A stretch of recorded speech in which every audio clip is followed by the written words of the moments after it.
Oh my God, that is so flippin' loud. And I know that all this is Super included. obnoxious. Just so you know, all this is included. Does that mean we're on? Yeah, because he doesn't edit anything out. Oh, no, because we don't even know what we're going to talk about. No, we can talk about what we've been doing. So, our building. So, well, I guess we finished Who the Hell Are We? So hopefully people know who we are. Yeah, the 3 people that listen know who we are. You know, what's funny is our staff, I'm pretty sure, does not listen to our podcast. And I said, I hide certain... Well, they listen to you all day long. I know, but I told them I hide certain things in the podcast that if you could redeem them by listening. And so now all of a sudden they want to go back and listen to all the podcast. I just think it's, documentation of our life. So for me, it's like a photo album. Yeah, I've been bored. It put me to sleep. I listened to them and it put me to sleep. You listen to the podcast? I listen to every single podcast. And it put you to sleep? No, I'm just joking. I thought you said it was good. No, it does. I sound awesome on the podcast. What are you talking about? Oh, my goodness. Okay, so... when I'm done listening, I go, man, that guy is awesome. I want to subscribe to his podcast. So we're done with Who the Hell Are We? That was like a 4-part series. Yeah. So and you know what's funny is I was thinking, okay, so after I was listening to our podcast, I was thinking we didn't even include going to India, setting up and starting a software development company in India, hiring employees in India, renting an office in India, then selling all that to another company. We didn't do it. Crazy. I'm not going to cover it now. It's too late now. It's over with. It's too late now. Just know we went to India for like 6 weeks. We started a company with developers. There was drama. It was a learning experience. Right. We were just talking to Cyrus yesterday. Who I don't have his last name in front of me. No, I'm gonna look at this. I follow his anyway, Instagram. super cool guy, Cyrus. He's a real estate trainer. Young guy, go-getter. Anyways, we were talking to him about failures, and he was telling us about his life, and the bottom line, we've been through a lot of things. Usually the reason we're not still doing them is because we failed, but failure is your biggest teacher, and that's what we were talking about yesterday, and it's so true, right? Yeah, no, it is true. It is true. I was just looking at his Instagram. So Cyrus, I don't know how to say his last name. Look at Cyrus. Mosin. That's his handle, though, right there. Oh, yeah. So. Well, on Instagram, he's Cyrus Andre. Cyrus Andre. CYRUSANDRE. Yeah, and then he's got a podcast. It's just Cyrus is the name of the podcast. We're really pumping Cyrus. Yeah, which is really cool because I was listening to his podcast, and he's got a lot of inspirational people that he brings on, and even in different industries. We don't have guests yet. We're just ourselves right now. I know. Okay, but bottom line, failure is a thing. Failure is something that is good, actually. It means you're trying to do things. And if you're not failing, you're not trying, really. Oh, that's true. Hopefully some things should stick, but at the end of the day, a lot of trying, a lot of failing is just par for the course. What's that saying? You miss 100% of the shots you never take? You don't, yeah. Yeah, right. Something like, yeah, totally so. true. So, and that is kind of also the 10X scenario where basically, shoot for the moon, you might reach the stars. Well, I think with, failure, it's like, sometimes you don't want to email people. You don't want that rejection. You don't want that silence. Hey, if I email them, maybe they won't answer me. Yeah, you're afraid of the word no. So you won't do things where you don't want people to think like, oh, that's a dumb idea. And you know what? I kind of started thinking, and I had that same thing, right? Like, I think everyone has that.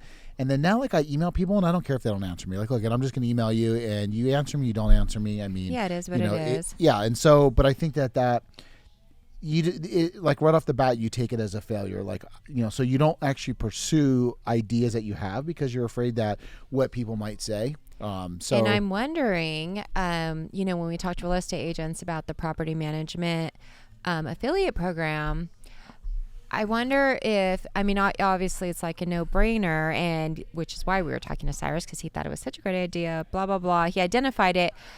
If you're not super familiar with something, or it's fuzzy to you in your head, you tend to not want to talk about it or avoid it with people, and then especially clients, because you're afraid of looking stupid or looking like you're uninformed, or you're afraid someone's going to ask you a question that you won't handle. Men win that argument over women all day long because we don't like to ask for directions. Oh my God. We don't like to admit that we don't know what you're talking about. We'll be like, oh yeah, well, absolutely.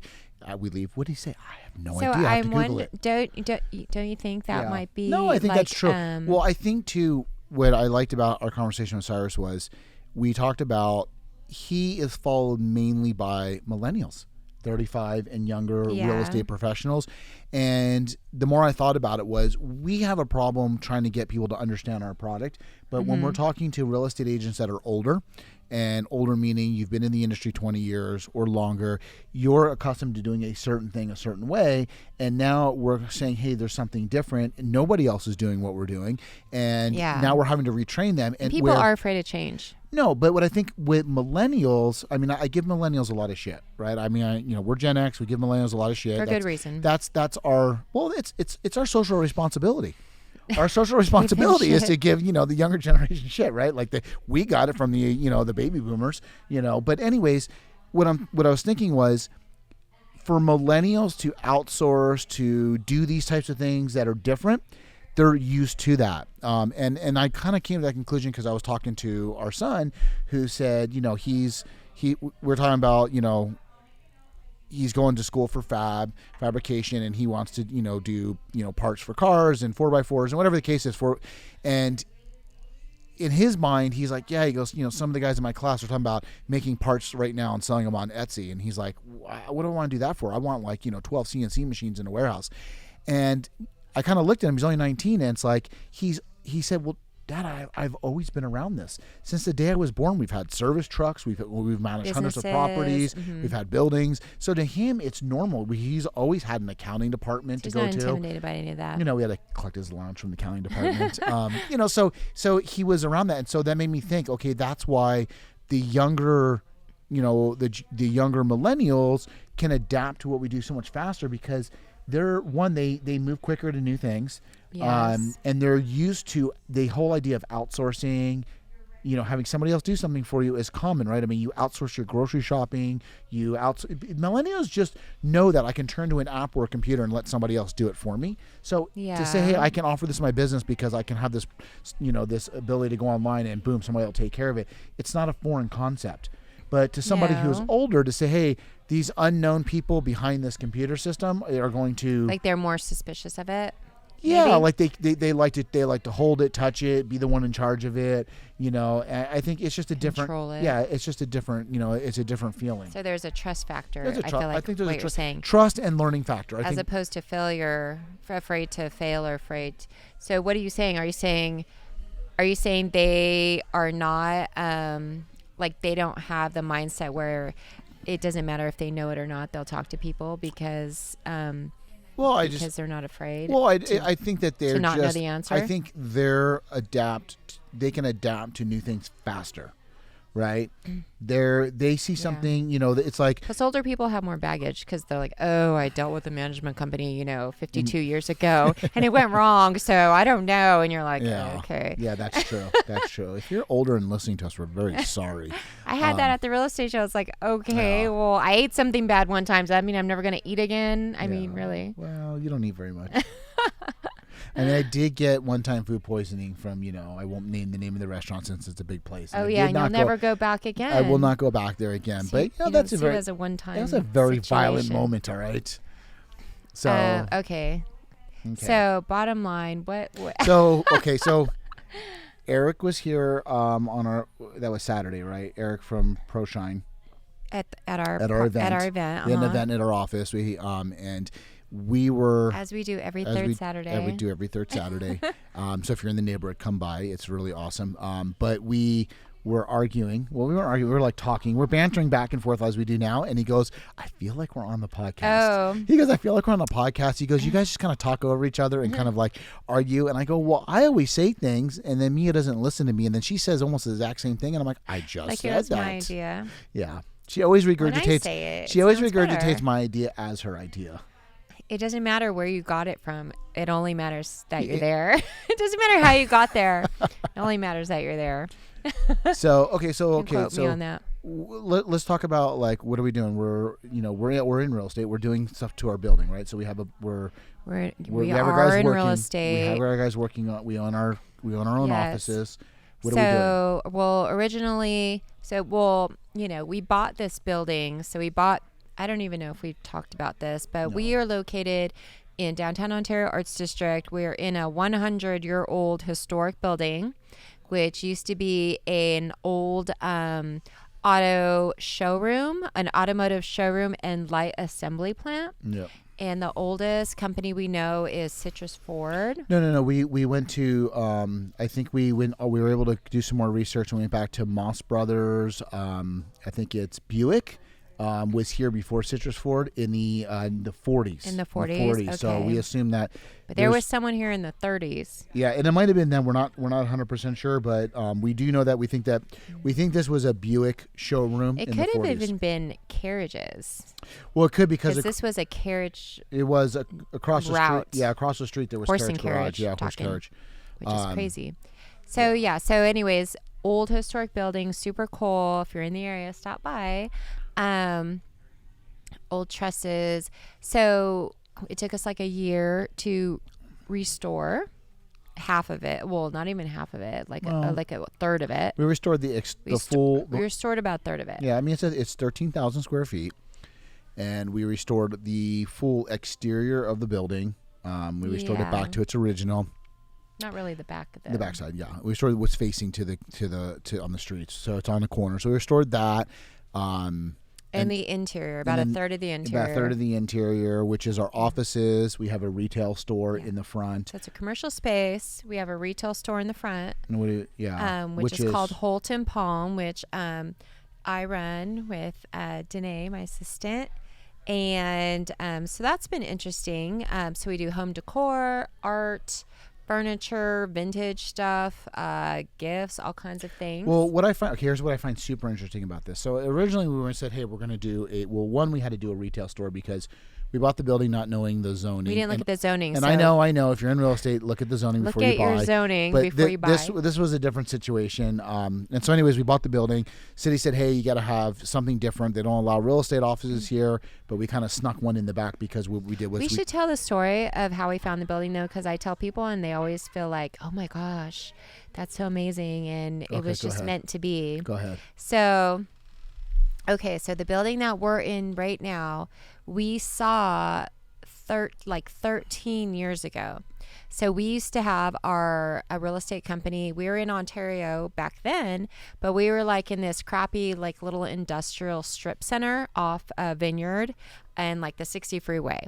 And it was pretty rural. Like right now there's a giant Kaiser hospital. It wasn't even there. So it was just and how many square feet was it? It was small. It was the first office was 400 square feet because we subleased it from our friend, the front.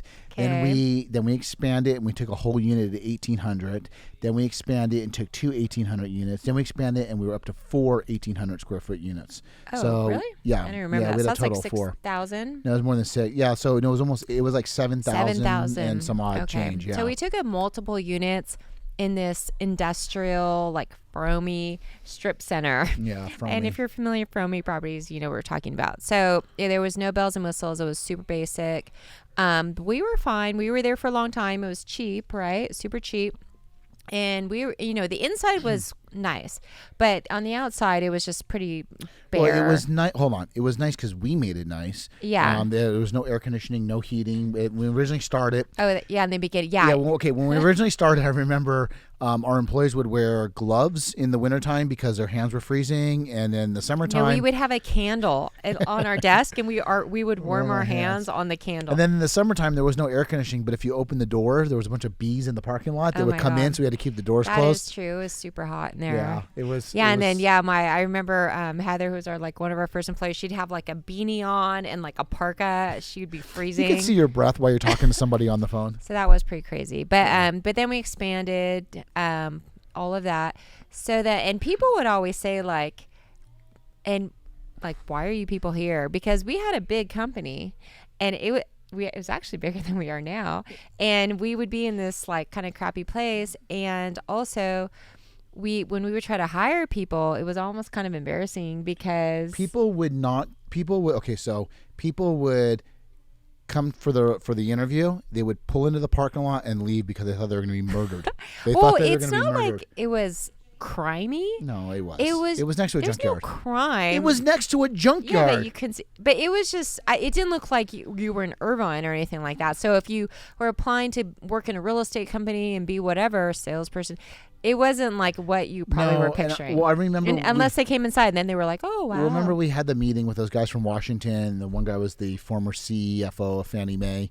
And they come to our office, and he said, he goes, I was a little nervous when I pulled up. He's up, when I opened the door to your office, he comes into a big open workspace. There's big TVs hanging everywhere playing CNBC. Yeah, it looked all like Silicon Valley. Yeah, and he was like, oh, this is like a legit company. But yeah, you remember that we had a client who said to you, which was profound. It impacted you. He looked around and he said, this office is beneath you. This is beneath you, which is funny because we literally never really thought about it. We're not into like really image or trying to like flex or anything. So as far as we're concerned, we're like, we just need a place to do work, and we worked hard in that place. So we would get mad at employees if they want to take vacation. They're like, I've worked for 3 years straight and haven't taken a day off. And you're like, what? You want to take a vacation? And basically, like, if you left the office before 8 p.m., you were a loser. You were a clock watcher. But we're beyond those days are so gone. But we were, so anyways, we ended up moving. We were looking for, and I was like, I have this thing, like, I need natural lighting. I cannot stand fluorescent lighting, and I don't want to be all boxed in. I don't like corporate, like, atmospheres at all. So I was looking for something cool, something where you could actually, like, walk to a place to eat. We were isolated where we were in Ontario. There was no place to eat. You got to get in your car. There's nothing around. So we were looking for like this cool kind of LA vibe place. Anyways, we ended up finding this building. This was like 13 years ago, and we're like, oh, so it was vacant. It had been vacant for like decades still. It was a total wreck. But there was good bones. So we were like really digging on it. We talked to the seller, we looked inside, but it was just like too much for us. 13 years ago. It was too much money. It was too much work. It was too much rehab. It was overwhelming, right? Yeah, because, okay, so when you say it had good bones, it was a box. It had no windows. Everything was plywooded up, and there's a lot of windows in our building, big windows in our building. The actual, which we didn't know at the time, but the actual whole outside surface of the building had been plywooded over and stuccoed over from the original. The inside had a very weird structure. Yeah, it had all this random stuff. It had the original showroom added on by years and years and years of offices and hallways and bathrooms and everything. It was hideous. It needed a lot of work, obviously. So, yeah. So we were like, it's super cool, but no, we can't do this. So we just kept looking, and then we actually found a really cool spot in downtown Claremont in the Village. Second floor, loft style, movie theater, like sign, just really like an urban kind of downtown vibe. If you know downtown Claremont, the Village is super cool. There's the new Village. There's eateries everywhere, people walking around. So loved it. So anyways, we ended up moving there. Super high rent. What would it be, like triple our rent? Well, okay, so here's I'll put out. So what we paid in rent we had about 4,500 square foot office, about 45. And it wasn't like even $1. It was 4,500. No, square foot. It was more. Okay. In Ontario? No, in Ontario. I'm talking about Ontario. Ontario, we had it at the height almost a little over 7,000 square feet. We were paying 45 cents a square foot. Yeah, this is This is before the Inland Empire became a warehouse boom, right? That's what rates were, right? Like now everything's over $1 for warehouse, if not more. So we moved to Claremont. We had about 4,500 square foot of Class A office space. Really nice. We did our own build out on there, and it was badass offices. Everyone came in. It was wrapped in windows, second floor, concrete floors. Well, first it was just a small sliver, right? A sliver, and then the company next to us went out of business. There was this other company next door that had a really cool space, and we were like, we're going to get their space. And literally within a year. Yeah, but no. We the first 3 years we held in the small space. We had Ontario and Claremont at the same time. Then at the end of 3 years, when our lease was up, we had both offices. That's right. And only our sales team. Then we took over almost the whole top section of that building on facing Indian Hill. So we take that spot. And then that space was about 4,500 square foot. What we paid in rent there is what we pay for a 13,000 square foot warehouse, a 10,000 square foot lot, and a 4,000 square foot building facing Hope Boulevard. All of that combined is what we paid for. Yeah, so that $4,500 or 4,500 square feet in Claremont was equal to how many square feet are we? 15,000. Well, we're 13 plus the 4 plus the parking lot. 19. So I don't know. And we have the luxury of doing 2-story in here because it's so tall, which we are in the loft right now. So we add to that. Yeah. So okay. So, anyways, we ended up staying in Claremont for 12 years. Yeah, 12 years. In Claremont, it was great, but it was so weird because we thought that we would get a ton of business because we were right in the village. Real estate company. There wasn't that many real estate companies there at the time. But we literally got nothing from being in Claremont. No. We liked it, but it did not. So just know a fancy address and high rent doesn't necessarily mean you're going to get business. Mainly because though there's not that many rentals in Claremont. So we have always done a lot of property management. No, I mean, we're all over the place. So it didn't... Nobody sells their house in Claremont. No. You got a house in Claremont, you hang on to it. So a lot of homeless people. I know. As far as the locals were concerned, they don't sell their houses and they don't rent them either.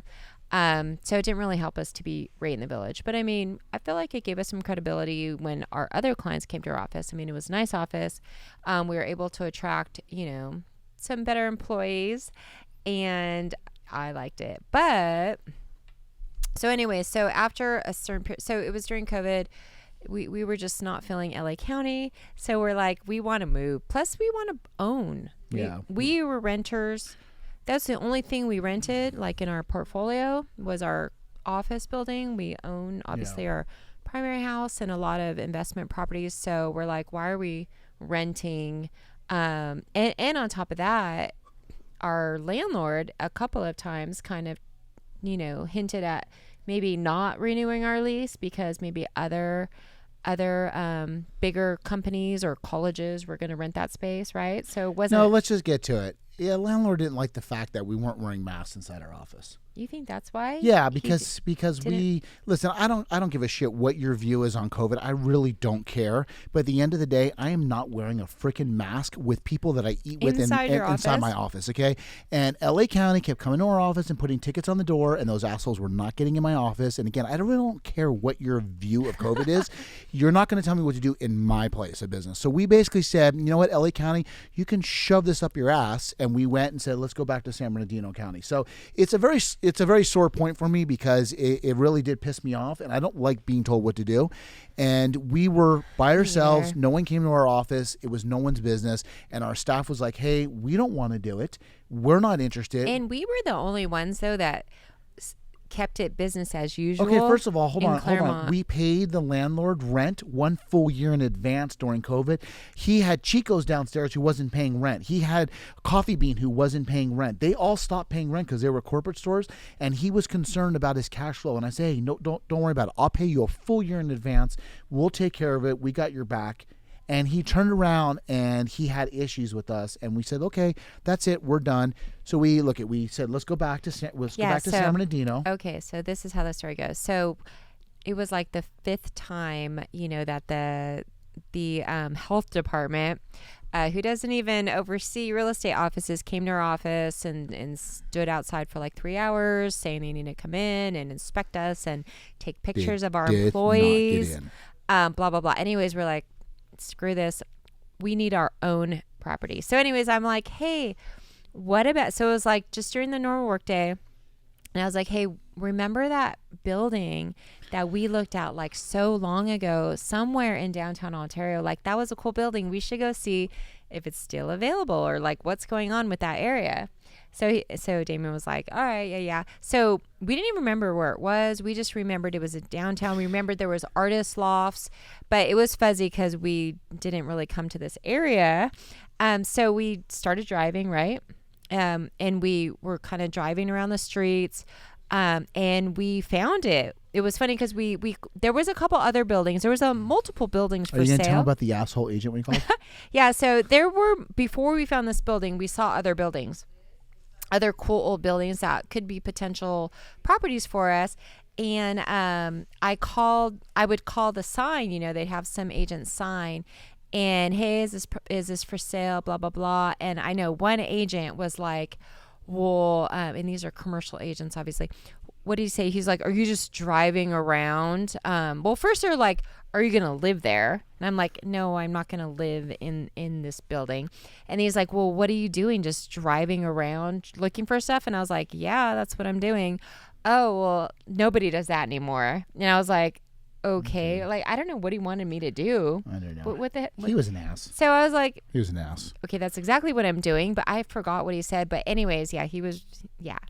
So driving around, found this building. We're like, there it is.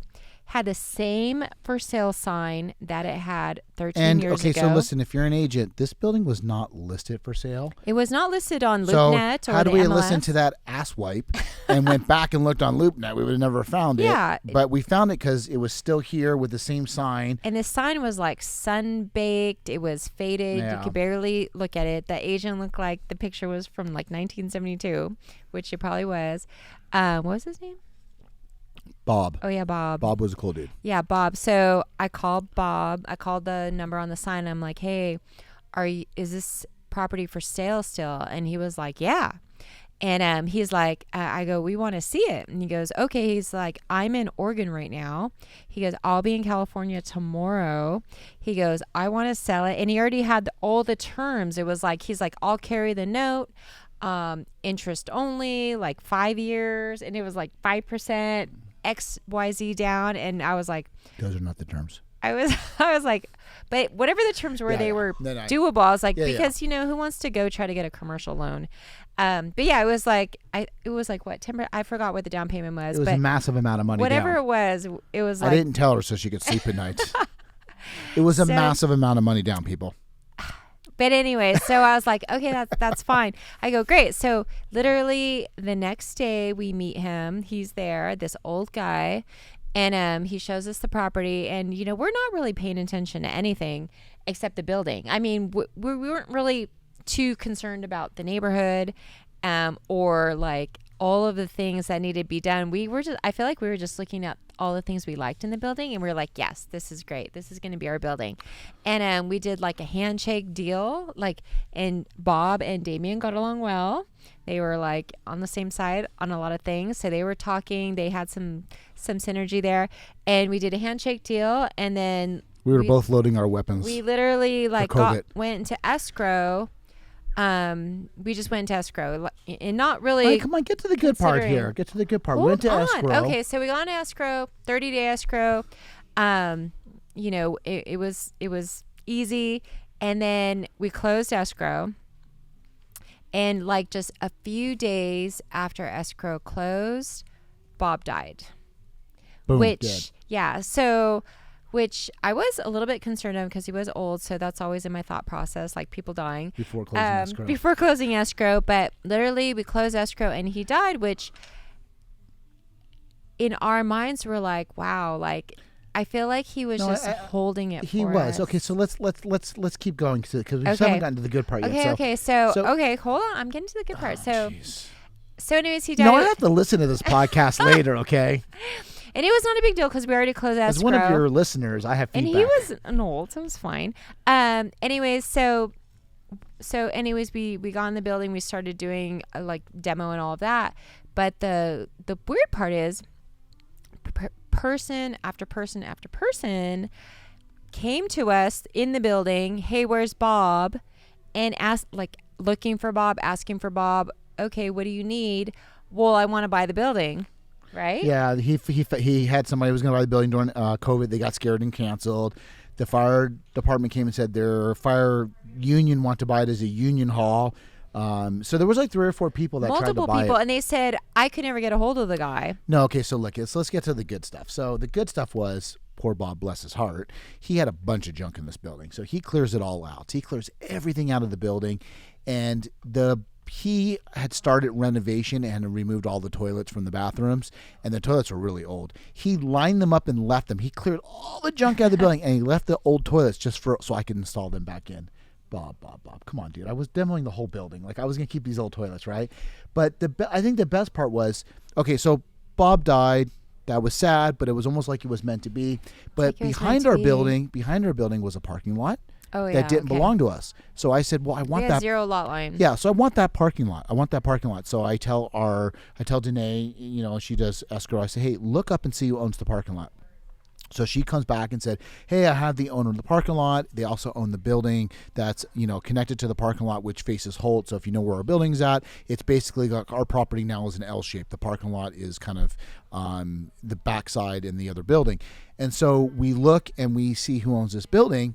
And it says this person is a dry cleaner. And we're like, wait a minute. And they're in Claremont and they're in the Village. And I remember we're in the Village.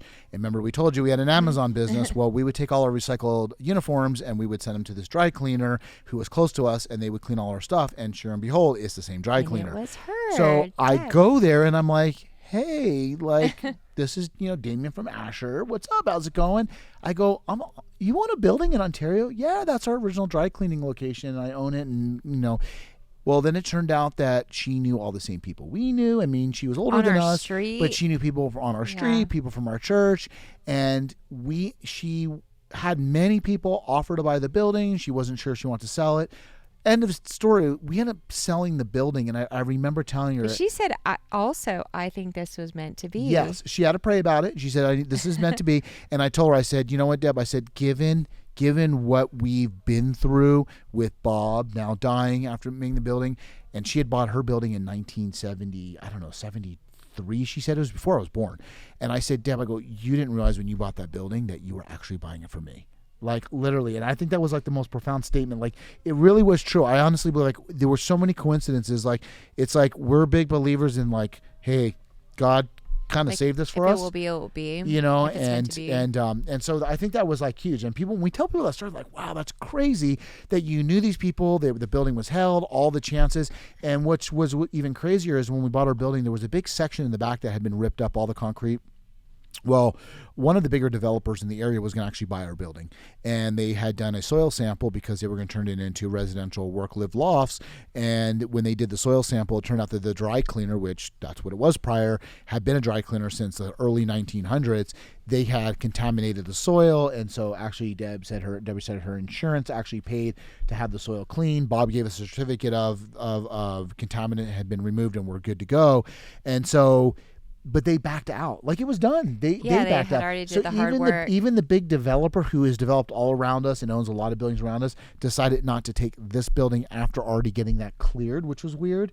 And then a huge company that does patio furniture in Ontario was in escrow. Yes. And then they dropped out because they got nervous because of COVID. They dropped out. So it was like every time somebody got very close to closing, and even Bob said, you know, a lot of people get into escrow and then for whatever reason they drop out. And now thinking about it, I'm like, okay, well, that's because God wanted us to have this building. Like, it was our building. Like, you know, I don't know what else to say to that. Yeah, so that was a really long story for all just to say that we were doing more work, but now we've added time on our building. Well, we'll have to save that, but the bottom line, I mean, I think we were meant to be in this building for whatever reason. It still remains to be seen, but a lot of things have happened. So many things have happened since we've been in this building, and I feel like our lives have changed so much. All the characters in our lives have changed, which I'm sure we'll talk about. But well, I mean, since we've been here, we've made an impact with the city due to the way our building looks. We have a huge mural that was done by a muralist and co-designed by Mia, and then plus our store. And so Mia is an art commissioner for the city of Ontario. Yes. Well, okay, so just quickly. When we bought our building, we didn't check the zoning. So this building is located in the Arts District. That's the zoning. So you actually are not allowed to have an office in this building. In fact, the zoning, when you read it, it specifically says... We don't have one. What if somebody's listening? No real estate offices, which that's what we are. So that was funny. So at first, we were like, well, we didn't even talk about, like, this whole area was it looks a lot better now, a year and a half later, but it was kind of seedy. There was like homeless people. It felt kind of sketchy to be here by ourselves. But it was just going to be that's what I was saying. We didn't really look around at the neighborhood. We weren't really caring. We were just like so focused on this building. But then when we actually started looking around, we're like, oh, what's happening over here? Well, there was literally a crack house, whorehouse, diagonal from us that was attached to the American Legion, which is very sad because the American Legion should represent our soldiers and ex-military. You know, for whatever reason, they allowed these people to live at this location and sell drugs and prostitute, and they were literally diagonal. They would steal stuff from our job site, but we didn't notice this though. We are happy to say that building had been demolished since then, and now there's apartments. Now there's a there. major R.D. Olson development. It's going to be 60 units, but so we didn't pay attention to the zoning.